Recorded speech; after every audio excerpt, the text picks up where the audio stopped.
சேலம் மாவட்டம் அரசூர் அருகே அமைந்துள்ளது இருவேல்பட்டு கிராமம். தேசிய நெடுஞ்சாலையை ஒட்டிய இந்த கிராமம் வெள்ளத்தில் கடும் பாதிப்பை சந்தித்தது.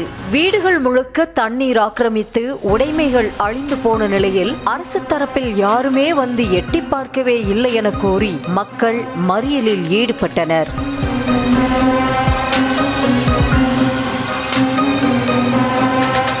வாழ்வாதாரத்துக்கு குடிக்க தண்ணி குடி தண்ணி இல்லாம போயிடுச்சு. இதான் முக்கியம். இந்த ஒரு குடி தண்ணி எதுவுமே இல்ல சார். ஒரு குடி தண்ணி இப்ப உடனடியா வீடு கட்டி கொடுக்க முடியாது, ஆடு மாடை புடிச்சு கொடுக்க முடியாது, கார் வாகனத்தை கேட்க வரல. ஆனா ஒரு அரசு அதிகாரிங்க ஒரு மனிதாபிமான அடிப்படையில குடிக்கிறதுக்கு தண்ணியோ இல்ல ஒரு ஜெனரேட்டர், ஒரு பஞ்சாயத்துல ஒரு ஜெனரேட்டர் ரெடி பண்றதுக்கு எவ்வளவு நேரம் ஆயிடும்? அத்தோடு பாதிக்கப்பட்ட மக்களுக்கு நிவாரணமாக வழங்கப்பட்ட உணவுப் பொட்டலங்களும் கெட்டுப்போய் இருந்ததாக கூறப்படுகிறது. இதனால் ஆத்திரமடைந்த அவர்கள் போக்குவரத்து மிகுந்த சென்னை திருச்சி தேசிய நெடுஞ்சாலையை மறித்து உணவுப் பொட்டலங்களை சாலையிலேயே கொட்டி தங்களது எதிர்ப்பை காட்டினர். தெருவில் நிக்க, ரோட்ல நிக்கிறா, வெள்ளப்பாயில போய் கட்டிக்கிற துணிமலையா இன்ன வரைக்கும் எது நீங்க பதில் சொல்லல. குட்டிலாம் வெளியேதான் நிக்குது, பூரா ஜாமான அடிச்சுட்டு போயிடுது. காசு பண்ணலாம், நீங்க என்ன ஏதுன்னு வந்து கேட்டீங்க, தெரிஞ்சுக்கினீங்களா?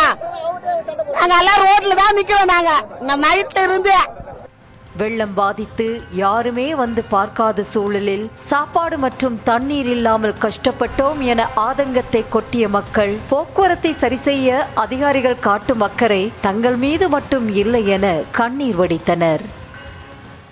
தண்ணி வந்து பாக்கல, பஸ் இது மாதிரி நாங்க ஸ்ட்ரைக் பண்ணோம். பஸ் உடுங்கன்னு சொன்னாராச்சு. இது மாதிரி நீங்க ஆயிட்டீங்க சொல்லிட்டு தண்ணியை தான் தர, சாப்பாடு கொடுக்கல. இதுல எங்க கூட இருக்க பசங்க எல்லாம் 10வது படிக்கிறாங்க, +2 படிக்கிறாங்க. அந்த பசங்களுக்கு ஒரு அத்தாச்சி இல்ல சார், ஒரு துணி கூட இல்ல. அத்தோடு வெள்ளம் பாதித்து வீடுகளுக்குள் சிக்கி இருப்பதாக பல முறை கட்டுப்பாட்டு அறைக்கு தகவல் தெரிவித்தும் யாருமே வந்து பார்க்கவில்லை என்று கூறிய அந்த மக்கள் முதலில் அதிகாரிகளை வந்து ஆய்வு செய்ய சொல்லுங்கள் என தங்களது குறைகளை கொட்டி தீர்த்தனர். நேர்ல பார்க்க சொல்லுங்க. நாங்க நேத்துல இருந்து 5 தடவை ஒரே ஒரு போன்ல இருந்து மட்டுமே கண்ட்ரோல் ரூமுக்கு 5 தடவை போன் போச்சு. ஆனா 5 நிமிஷத்துல வந்துருவேன்னு சொன்னவங்க ஒரு தடவை கூட 5 நிமிஷத்துல வரல. ட்ரோன் கேமரா விட்டு செக் பண்ணி பார்த்துட்டு அதுக்கப்புறம் இருக்காங்களா இல்லையான்னு பார்த்துட்டு ஃபயர் சர்வீஸே உள்ள வராங்க. சென்னை திருச்சி தேசிய நெடுஞ்சாலையில் மக்கள் நடத்திய போராட்டம் காரணமாக போக்குவரத்து முற்றிலும் முடங்கியது. பல கிலோமீட்டர் தூரத்திற்கு வாகனங்கள் அணிவகுத்து நின்ற நிலையில் முதலில் போலீசார் வந்து மக்களுடன் பேச்சுவார்த்தை நடத்தி பார்த்தனர். ஆனால் யாரும் கலைந்து செல்லவே இல்லை.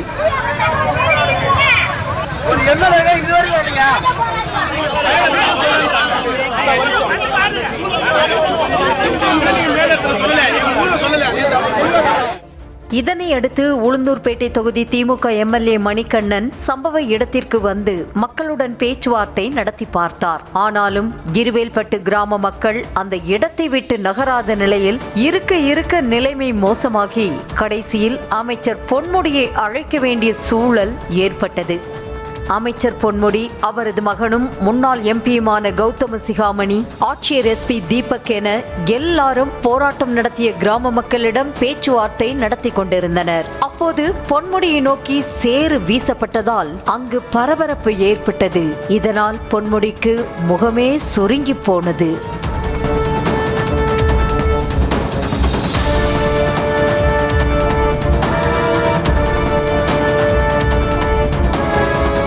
அமைச்சர் பொன்முடி மீது வாரி இறைக்கப்பட்ட சேறு அவரது மகன் சட்டை மீது விழுந்த நிலையில் போலீசாரின் காக்கி சட்டைகள் மீதும் சேறு படிந்தன.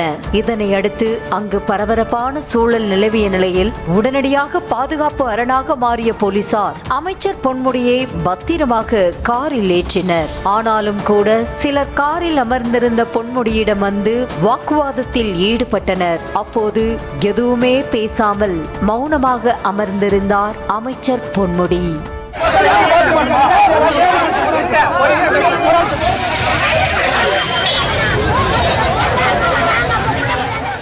பின்னர் சேறு பூசிய சட்டையோடு அரகண்டநல்லூருக்கு ஆய்வுக்கு சென்ற அமைச்சர் பொன்முடி அங்கும் மக்களிடம் குறைகளை கேட்டறிந்தார். அப்போது விரைவிலேயே நிவாரணப் பொருட்கள் வந்து சேரும் என்றும் அமைச்சர் பொன்முடி உறுதியளித்தார்.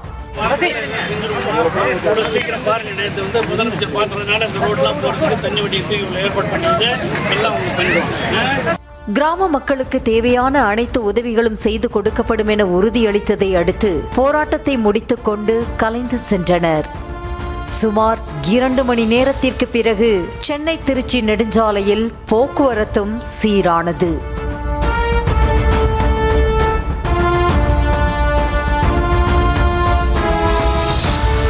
இதனிடையே விழுப்புரத்தில் பொன்முடி மீது சேற்றை வாரி இறைத்த சம்பவத்திற்கு சென்னையில் விளக்கமளித்த அமைச்சர் சேகர் பாபு, கூட்டத்தில் பாஜகவை சேர்ந்த நபர்தான் பொன்முடி மீது சேற்றை வாரி இறைத்ததாகவும் அரசியல் உள்நோக்கம் காரணமாக இப்படி செய்திருப்பதாகவும் அவர் கூறினார். மகளிர் அணியை சார்ந்த விஜயராணியும் அவரது உறவினர் ராமர் என்பவரும் உள்நோக்கத்தோடு வேண்டுமென்று அவர் மீது சேற்றை வாரி இறைத்திருக்கின்றார்கள். மக்கள் நல பணியிலே ஈடுபடுபவர்களை அச்சுறுத்துகின்ற வகையில், அவர்களுடைய பணிகளை தடுக்கின்ற வகையில் இது போன்ற செயல்களில் ஈடுபடுகின்றார்கள்.